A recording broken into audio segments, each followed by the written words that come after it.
Hello everyone, David Blackborrow here, Senior Advisor at Beulah Capital. I'm joined by Christian Ryan. I guess we just wanted to do a video to welcome everyone to 2020 and take an opportunity to reflect on last calendar year. I think 2019 probably surprised us all with the resilience of the markets on the back of probably a disappointing 2018.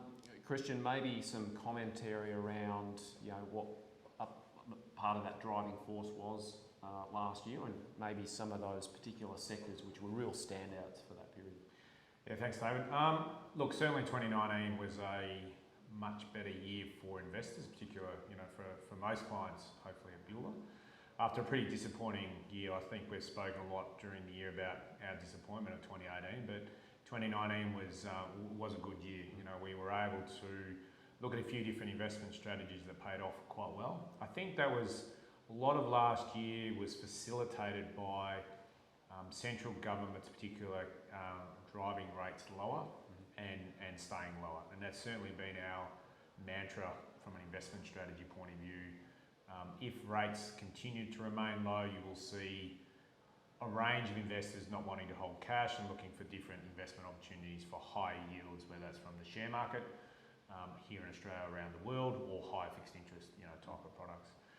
I think one of the key highlights for us is that across a lot of the strategies, we're ultimately able to do a lot better than most of the big industry funds, which was fantastic, particularly after disappointing 2018. A couple of key things that worked for us, I think, and we did highlight that previously, is that our greater exposure to offshore markets was really good. We had some great returns from one of our investment partners, Franklin Templeton, who have predominantly invested in a lot of mid-sized, large-sized technology type of businesses, which was really good. Other big areas that sort of paid off all right was healthcare. I'm sure everyone in a lot of our portfolios, we have CSL, which has continued to do a fabulous job and reported really well the other week here in Australia. And just a broader healthcare exposure offshore and around the world. Healthcare is a key plank as part of our portfolios. Technology and healthcare is one of, we feel, is still the biggest, I suppose, growth opportunities going forward.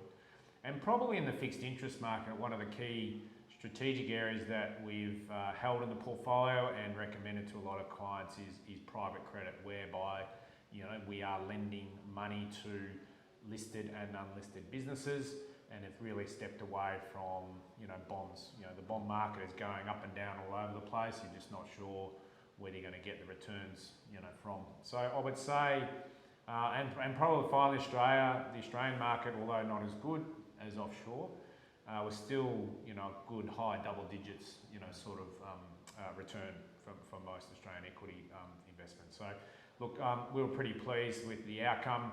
And hopefully, some of these strategies that we implemented through 2019, carry over in 2020. So, where the markets are, we've seen record highs in the United States. Here in Australia, often people become inherently a bit nervous about where the equity markets are. Are you still suggesting that those equity markets are more favourable than taking more defensive positions just on where the market's trading at the moment? I think so. We've seen, look, obviously the start of the year, we've seen bushfires, we've got the coronavirus, which will have, I think more the virus will have more dampening effect in particular segments of the market, not everywhere. Yep. History shows when there's viruses like this and people get shut down that, within a few months, the market keeps rolling up.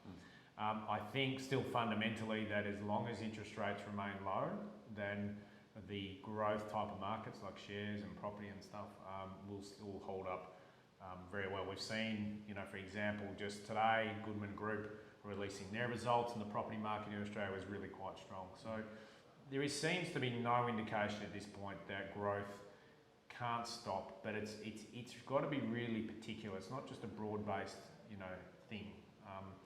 Tourism to an extent might be hijacked for a while with people travelling less. But it's very particular, I think, to where problems are in the market. So strategically, we're not necessarily saying to clients to go and put into more cash or be more defensive. yes, we're always on the lookout for defensive type of assets that can provide clients a better return. But I wouldn't be sitting there saying, oh, the world's, it's going to go, blow up or anything like that. So we're pretty comfortable. Look, reporting season, there's nothing really standing out per se, like as in that's abnormal or something that's going to really highlight things are falling apart. We already know about retail. We already know a lot about stuff. So if you avoid those areas for most part, then you should be okay. Okay, sure. Well, I guess that's a brief summary for now. Reporting season only just kicked off, but hopefully we'll have something to report to you after that period. Until then, thanks for listening, and we look forward to speaking to you soon. Thanks, Christian. Thanks, David. Thank you.